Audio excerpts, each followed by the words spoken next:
কবি বলেন, পৃথিবীর মানুষ আমার আল্লাহ প্রত্যেকটা প্রাণীকে দুইটা করে কান দিয়েছেন। কয়টা করে? কথা বলেন। কবি বলেন, পৃথিবীর মানুষ আমার আল্লাহ প্রত্যেকটা প্রাণীকে দুইটা করে কান দিয়েছেন, মানুষকেও দুইটা কান দিয়েছেন, কিন্তু অভ্যন্তরে দুইটা কান আমার আল্লাহ বান্দাকে দিয়েছেন, যা অন্য কোনো প্রাণীকে দেই নাই। ওই কানটার নাম হলো দিলের কান। কিসের কান? কিসের কান? দিলের কান। এই দিলের কান মানুষের আছে, গরুর নাই, ছাগলের নেই, ভেড়ার নাই। মালিক দয়া করে আমাদেরকে দিলের কান দিয়েছেন। আমরা যতক্ষণ আলোচনা শুনবো, দিলের কান দিয়ে শুনবো, বুঝবো এবং আমলের নিয়তে শুনবো। আমল যোগ্য কোনো কথা থাকলে আমলে নিব ইনশাআল্লাহ। সম্মানিত উপস্থিতি, আল্লাহ তাআলা বান্দাকে অসংখ্য নিয়ামত দিয়েছেন। কি দিয়েছেন? মালিক আমাদেরকে অগণিত অসংখ্য নিয়ামত দিয়েছে। সমুদ্রের তলদেশে একটা মাছ পানির মধ্যে ভাসমান। মাছটার ডানে পানি, বামে পানি, সামনে পানি, পিছনে পানি, নিচে পানি, উপর দিকে পানি। একটা মাছ যেমন সমুদ্রের তলদেশে পানির মধ্যে ডুবান্ত, মালিক আমাদেরকে তার নিয়ামতের মধ্যে ডুবান্ত রেখেছেন। বলেন সুবহানাল্লাহ। মালিক দয়া করে আমাদেরকে কতগুলো নিয়ামত দিয়েছেন। আমরা যদি এর গণনা করতে শুরু করি তাহলে কিয়ামত হয়ে যাবে, গণনা করে শেষ করতে পারবো না। আল্লাহ বলেন, ওয়া ইন তাউদ্দু নি'মাতাল্লাহি লা তুহসুহা। আল্লাহ বলেন, বান্দা আমি আল্লাহ তোমাকে এত নিয়ামত দিয়েছি গে বান্দা, আমি মালিকের দেওয়া নিয়ামত যদি তোমরা গণনা করতে শুরু করো, আর মালিকের দেওয়া নিয়ামতগুলো গণনা করার কাজে যদি বান্দা পৃথিবীর সমস্ত গাছপালাগুলোকে যদি কলম বানাও, আর সমুদ্রের পানিগুলোকে যদি বান্দা কালি বানাও, একদিন গাছ নামক কলমগুলো বান্দা শেষ হয়ে যাবে, সমুদ্রের পানি নামক কালিগুলো একদিন শেষ হয়ে যাবে, কিন্তু আমি মালিকের দেওয়া নিয়ামত তোমরা গণনা করে শেষ করতে পারবা না। সুবহানাল্লাহ। এত নিয়ামত মালিক আমাদেরকে দিয়েছেন। সম্মানিত উপস্থিতি, মালিকের দেওয়া নিয়ামতের মধ্যে একটি মহান নিয়ামত রয়েছে। কি রয়েছে? কি রয়েছে? নিয়ামত তো নিয়ামতই, কিন্তু স্থান ভেদে, জায়গা ভেদে এক একটা নিয়ামতের কদর, এক একটা নিয়ামতের দাম এক এক মতো। সম্মানিত সুধী, পৃথিবীর সমস্ত মানুষের জন্য একটি শ্রেষ্ঠ নিয়ামত, একটি দামি নিয়ামত, ওই নিয়ামতটার নাম হলো ঈমান। কি ভাই? কি ভাই? চিল্লাই কথা বলি কি? ঈমান। ঈমানের চাইতে দামি অন্য কোনো আর নিয়ামত নেই। ঈমানের উপর ভিত্তি করে বান্দার ইহকালীন জীবনের শান্তি, পরকালীন জীবনের সুখ শান্তি কামিয়াবি। যার ঈমান যত মজবুত তার ইহকালীন জীবন তত সুন্দর। যেই বান্দার ঈমান যত মজবুত আর দামি আর শক্তিশালী, তার পরকাল ততই বেশি উন্নত। যার ঈমান যত দুর্বল, তার ইহকালীন জীবনের সুখ শান্তি কামিয়াবি অতই দুর্বল। যার ঈমান যত বড় নাজুক আর দুর্বল, পরকালীন জীবনের সুখ শান্তি তার ততই কম। সম্মানিত সুধী, একটি কথা মনে রাখবেন, আপনার আমার জীবনে যত নিয়ামত রয়েছে, এর মধ্যে শ্রেষ্ঠ নিয়ামতের নাম কি? কথা বলেন, কথা বলেন, নাম কি? ঈমান। এই জন্য আমরা জীবন দিয়ে হলো ঈমান রক্ষা করব। কি করব? কি করব? আগে আমার ঈমান, এরপরে অন্য কিছু। আমার ঈমান ধ্বংস হয়, আমার ঈমান নষ্ট হয়, এমন কিছু কর্মে কাণ্ডে কোনো মুমিন কোনোদিন লিপ্ত হতে পারে না। আমি এমন পথ ধরব আমি এমন কাজ করব যার দ্বারা আমার ঈমান তরুতাজা থাকবে। কি থাকবে? কি থাকবে? কেন? এই জন্য যে আমার জীবনের শ্রেষ্ঠ নিয়ামতই হলো ঈমান। আমার জীবনের শ্রেষ্ঠ নিয়ামত কি ভাই? ঈমান। ঈমান আছে, আপনার আমার এই জীবনের দাম আছে। ঈমান নাই, এই জীবনের কোনো মূল্য নাই, দাম নাই। এজন্য মুমিন জীবনের সব দিতে পারে, জান দিতে পারে, মাল দিতে পারে, রক্তের প্রয়োজন হলে রক্ত দিতে পারে। মুমিন প্রয়োজনে দেহ থেকে গর্দনটা আলাদা করে দিতে পারে, কিন্তু কোনো মুমিন কোনোদিন ঈমান দিতে পারে না। কথা বলেন ঠিক না বেঠিক? সম্মানিত সুধী, পৃথিবীর মানুষের একটা অভ্যাস, একটা নিয়ম হলো, মানুষ দামি কোনো নিয়ামত পাওয়ার পরে হাতছাড়া করতে চায় না। ধরে নেন 10 কোটি টাকার মালিক আপনি হয়েছে, এই 10 কোটি টাকা হেলায় খেলায় যেখানে সেখানে আপনি শেষ করে ফেলবেন? কথা বলেন। কোন জ্ঞান সম্পন্ন ব্যক্তি তা করবে না, এর কদর করবে। কি করবে ভাই? কথা বলেন, কথা বলেন। কি করবে? কদর করবে। 10 কোটি টাকার মালিক হওয়ার পরে এই 10 কোটি টাকার মালিক এই টাকাকে যেখানে যেখানে ফেলায় রাখবে না, কমপক্ষে বাসায় নিবে, বাসায় যেখানে সেখানে রাখবে না, কমপক্ষে ঘরে নিবে, ঘরের মধ্যে যেখানে সেখানে রাখবে না, কমপক্ষে আলমারি আর শোকেজের মধ্যে রাখবে। আলমারিতে টাকা রেখে বেরিয়ে চলে যাবে না, কমপক্ষে আলমারির মধ্যে শোকেজের মধ্যে তালা লাগাবে। কথা বলেন ঠিক না বেঠিক? এটা মানুষের জন্মগত অভ্যাস। কি অভ্যাস? কি অভ্যাস ভাই? এটা আপনার আমার জন্মগত অভ্যাস। আমি দুনিয়ার নিয়ামত পাওয়ার পরে একে আমি যেখানে সেখানে ফেলাই রাখি না, এর কদর করি। কি করি? কি করি? এর সংরক্ষণ করি। আরেকটা বিষয়, আমি আমার জীবনের এই 10 লক্ষ অথবা 10 কোটি টাকাকে সংরক্ষণ করেছি, এরপরে আমার এই টাকাটা যেন চুরি না হয়। কি যেন না হয় ভাই? চুরি যেন না হয়, ডাকাতের দল যেন ডাকাতি করে না নিয়ে যায়, ছিনতাইকারী যেন আমার এই 10 কোটি টাকাকে ছিনতাই করে না নিয়ে যায়। এজন্য আপনি, আমি, আমরা সবাই সুতীক্ষ্ণ দৃষ্টি রাখবো কিনা? কথা বলেন। আপনি আজকে আপনার 10 কোটি টাকা বাসায় নিয়ে গিয়ে রেখেছেন, এরপরে বিশেষ কোনো কাজে 1 সপ্তাহের জন্য কোথাও বাইরে যাবেন, সুতীক্ষ্ণ দৃষ্টি রাখবেন কিনা যে আমার টাকাটা কোনো চোরের দল আবার চুরি করে কিনা, ডাকাতের দল ডাকাতি করে কিনা? আমরা সুতীক্ষ্ণ দৃষ্টি রাখি কিনা? মুসলমান বন্ধুগণ আমার, সময় অল্প, গভীরে মনোযোগী হবেন। পৃথিবীর মানুষ আপনি আমি যেমন আমার এই দামি নিয়ামত সম্পদটাকে 2 ভাবে হেফাজত করি। 1 নম্বর, যেখানে সেখানে ফেলে রাখি না, এর সংরক্ষণ করি। কি করি ভাই? সংরক্ষণ করার পর আপনি আমি আমরা কিন্তু উদাসীন থাকি না। থাকি কি? উদাসীন থাকি না, সুতীক্ষ্ণ দৃষ্টি রাখি যেন কোনো চোরের দল আমার টাকাটা চুরি করে না নিয়ে যায়, ডাকাতের দল যেন ডাকাতি করে না নিয়ে যায়, ছিনতাইকারী যেন আমার এই গুচ্ছিত টাকাটা, সংরক্ষণকৃত টাকাটা যেন চুরি করে না নিয়ে যায়। এজন্য আমরা সুতীক্ষ্ণ দৃষ্টি রাখি। মুসলমান, একটা কথা মনে রাখবেন, আপনার আমার জীবনের দামি সম্পদের নাম হলো ঈমান। কি বলেন? ঈমান। ওই ঈমান আপনাকে আমাকে সংরক্ষণ করতে হবে। যেখানে সেখানে ফেলাই রাখা যাবে না, যাহা তা করা যাবে না, এমন কাজ করা যাবে না রে বন্ধু, এমন কথা বলা যাবে না গো দোস্ত, এমন পথ ধরা যাবে না যেই পথ ধরলে আপনার আমার ঈমান ধ্বংস হয়ে যায়। নম্বর 2, আপনার আমার সংরক্ষিত টাকা যেন চোরের দল চুরি করে না নিয়ে যায়, ডাকাতের দল যেন ডাকাতি করে না নিয়ে যায়। এই জন্য যেমন সুতীক্ষ্ণ দৃষ্টি রাখি, তদ্রূপ যাতে করে ঈমান চোরেরও কিছু চোর রয়েছে, ওই চোরগুলো যেন ঈমান চুরি করে না নিয়ে যায়। ঈমান চোরের ডাকাতগুলো যেন আপনার আমার ঈমানকে ডাকাতি করে না নিয়ে যায়।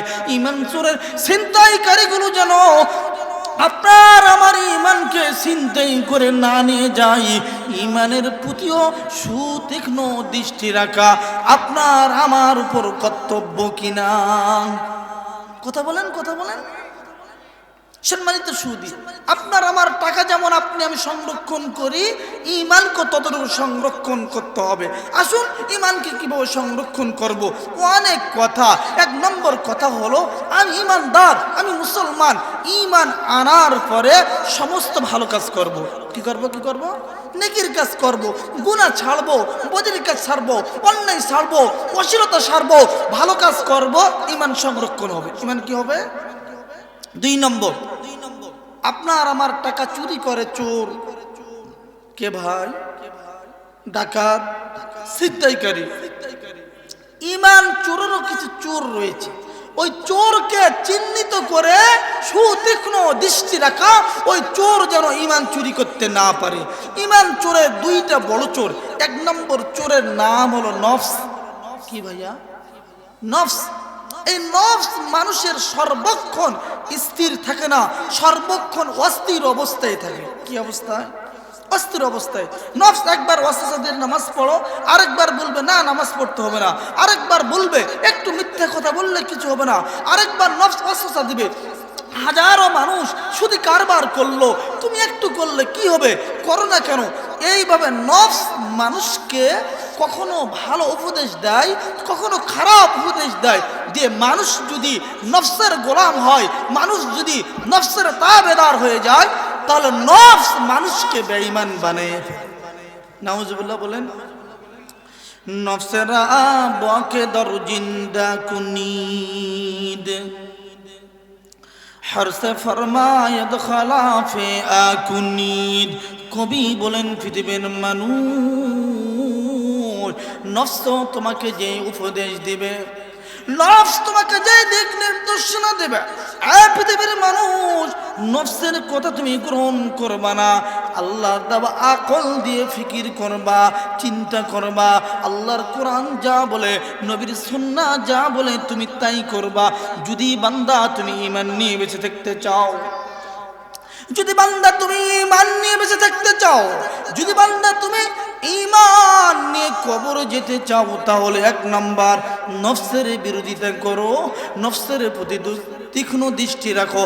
নফস যেন কোনোভাবে তোমার আমাদের ঈমান যেন চুরি করতে না পারে। নফস, এই নফস সম্পর্কে আমরা সুতীক্ষ্ণ দৃষ্টি রাখবো। সম্মানিত সুদী, ঈমান চোরের দ্বিতীয় চোরের নাম হলো ইবলিস, শয়তান। কে ভাই? কে বলেন? ইবলিস, শয়তান।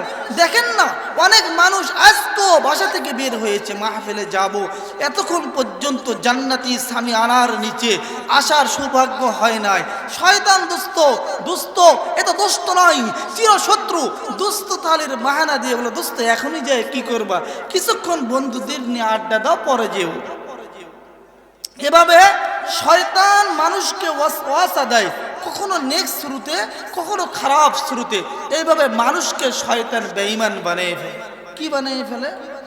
শয়তান যখন শয়তান হয়েছে, আল্লাহ তাআলা যখন শয়তানকে শয়তান বলে ডিক্লার দিয়েছেন, ওই সময়ই শয়তান মালিকের দরবারে ওয়াদা করেছে, প্রভু আমাকে শয়তান আপনি বানালেন, আমি পৃথিবীর জগতে গিয়ে বসে থাকবো না, পৃথিবীর জগতে যাব, সিরাতে মুস্তাকিমের উপর দাঁড়াবো, আপনার বান্দাদের কাছে যাব। কোথায় যাব? আল্লাহ বলেন, ক্বালা ফাবিমা আগওয়াইতানি লাআকউদান্না লাহুম সিরাতাকাম মুস্তাকিম।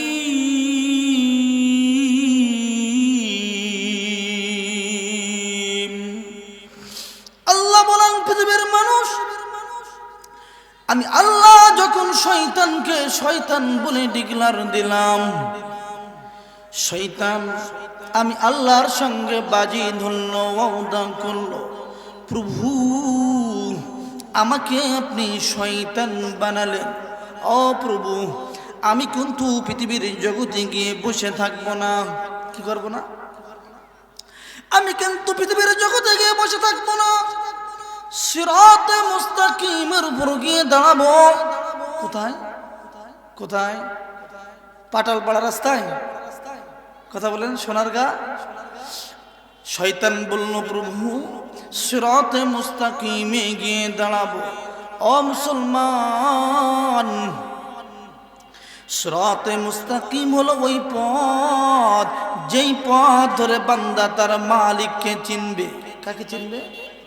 যেই পথ ধরে বান্দা হালাল হারাম বুঝবে, যেই পথ ধরে বান্দা তার ঈমান শিখবে, যেই পথ ধরে বান্দা তার ঈমানকে হেফাজত করবে, যে পথ ধরে বান্দা আল্লাহ তৈরি জান্নাতের দিকে রওনা হবে।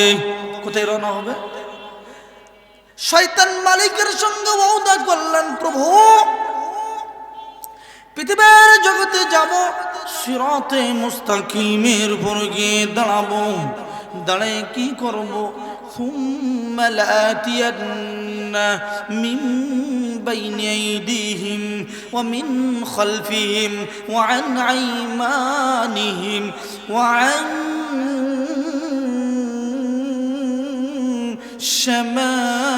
শামাইলিহিম।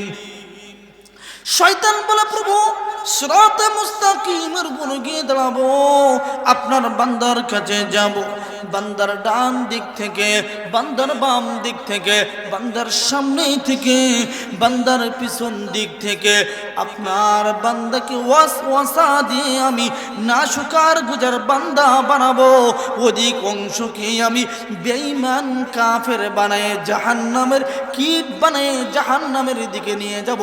চিল্লায়ে বলেন নাউযুবিল্লাহ। মুসলমান, ওই যে শয়তান বাজি ধরেছে, এটা আপনার আমার জন্য কি না? আপনি আমি আর মধ্যে নয়। কথা বলেন, কথা বলেন বন্ধুরে।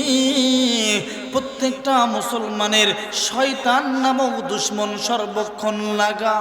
এজন্য আল্লাহ বলেন, ওয়ালা তাত্তাবিউ খুতুওয়াতিশ শাইতান। আল্লাহ বলেন, পৃথিবীর মানুষ, শয়তান তোমার প্রকাশ্য দুশ্মন, শয়তান তোমার প্রকাশ্য শত্রু। শয়তানের পথ অনুসরণ করো না। দেখবেন সমাজের মধ্যে মা বাবা সন্তানের প্রতি সুতীক্ষ্ণ দৃষ্টি রাখে। কি রাখে ভাই? একটি কথা আমরা রাখবেন, পৃথিবীর জগতে স্বার্থ ছাড়া ভালোবাসা হলো মা এবং বাবার। কার ভাই? স্বার্থ ছাড়া ভালোবাসে মা ও বাবা সন্তানকে। এজন্য বাবা সুন্দর জামা কাপড় না পরিধান করলো সন্তানকে সুন্দর জামা কাপড় পরায়। মা না খেয়ে থাকলো সন্তানকে খাওয়ায়। কাকে খাওয়ায়?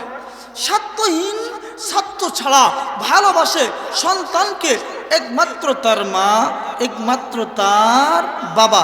এই জন্য সন্তান যদি কোনো বাকাটা ছেলের সঙ্গে মিশে, সন্তান যদি কোনো ইয়াবাখোর আর বাবাখোরদের সঙ্গে আড্ডা দেয়, মা বাবা সন্তানকে লক্ষ্য করে বলে, বাবা সে দুষ্টু, সে বদমাইশ, সে শয়তান, সে ইয়াবাখোর, সে নিশাখোর, সে গাঁজাখোর, সে বাবাখোর, বাবা তুমি তার সঙ্গে চলো না। বলে কিনা বলেন? কেন বলে বলেন তো? কেন বলে? এই জন্য বলে, সন্তানের জন্য বাবার দিলে, মার দিলে আলাদা একটা মহব্বত। কথা বলেন, আল্লাহ একটা ভালোবাসা। মা বাবা ভালো করেই জানতেছে, বুঝতেছে আমার এই সন্তান যেই পথ ধরেছে, যার সঙ্গ ধরেছে, তার সঙ্গে যদি চলে তাহলে আমার সন্তানও ইয়াবাখোর, বাবাখোর আর নিশাখোর হওয়ার সম্ভাবনা। এজন্য মা, এজন্য বাবা সন্তানকে লক্ষ্য করে বলে, সন্তান তার সঙ্গে চলো না, তার পথ ধরো না, ওই দিকে যেও না। ভালোবাসার দাবি নিয়ে পৃথিবীর মা, পৃথিবীর বাবা যেমন লক্ষ্য করে বলে, সন্তান ওই পথে যেও না, তাকে সঙ্গী বানায়ও না, তার পথ ধরো না। মুসলমান বন্ধুরা আমার, মা এবং বাবা একজন সন্তানকে যেমন মহব্বত করে আর ভালোবাসে, আমার আল্লাহ বান্দাকে তার চাইতে কোটি কোটি কোটি গুণ বেশি ভালোবাসে। সুবহানাল্লাহ বলেন। এই জন্য আল্লাহ বান্দাকে ভালোবাসার দাবি নিয়ে বলতেছে, বান্দারে খবরদার, খবরদার শয়তানের পথে চলো না। কার পথে চলো না? কার পথে চলো না? শয়তানের পথে চলো না। এই জন্য চলবে না শয়তানের পথে। হে বান্দা, শয়তান তোমার প্রকাশ্য শত্রু। শয়তান কি শত্রু? শয়তান প্রকাশ্য শত্রু। বান্দার জন্মের সময় থেকে নিয়ে মৃত্যু পর্যন্ত শয়তান সর্বক্ষণ ব্যস্ত থাকে যেই কোনো মূল্যে বান্দাকে বেঈমান করতেই হবে। কি করতে হবে? এই শয়তান, ইবলিস শয়তান সর্বক্ষণ চেষ্টা করে আপনাকে আমাকে বেঈমান বানার জন্য। মুসলমান আপনি আমি যদি অসচেতন থাকি, ঘুমায়ে থাকি, এখনো ঘুমের ঘরে বিভোর থাকি, ঈমানের প্রতি সুতীক্ষ্ণ দৃষ্টি না রাখি, তাহলে আপনার আমার জীবনের প্রকাশ্য শত্রু, শ্রেষ্ঠ নিয়ামত ঈমানকে চুরি করে নিয়ে যাবে, ঈমানকে ছিনতাই করে নিয়ে যাবে, ঈমানকে ডাকাতি করে নিয়ে যাবে। এই জন্য ঈমানের প্রতি সুতীক্ষ্ণ দৃষ্টি রাখব তো ইনশাআল্লাহ। কোন কোন ভাই দুই হাত তুলে আল্লাহকে দেখাই, লিল্লাহি তাকবীর, নারে তাকবীর। আল্লাহ সবার হাত কবুল করুক, আমিন বলি। সম্মানিত উপস্থিতি, সময় যেহেতু শেষ, নির্ধারিত সময়ের মধ্যে যা বললাম এর মধ্যে যদি আমল যোগ্য কোনো কথা থেকে থাকে, আল্লাহ পাক সর্বত আমাকে এবং আমাদের সবাইকে আমল করার তৌফিক দান করুক, আমিন। আর আমার কথার মাঝে দিয়ে কেউ যদি কষ্ট পেয়ে থাকেন, তাহলে ক্ষমা সুন্দর দৃষ্টিতে দেখবেন ইনশাআল্লাহ। সুবহানাকাল্লাহুম্মা সুবহানাকা, আশহাদু আল্লা ইলাহা ইল্লা আনতা, আস্তাগফিরুকা ওয়া আতুবু ইলাইক। আসসালামু আলাইকুম ওয়া রাহমাতুল্লাহি ওয়া বারাকাতুহু।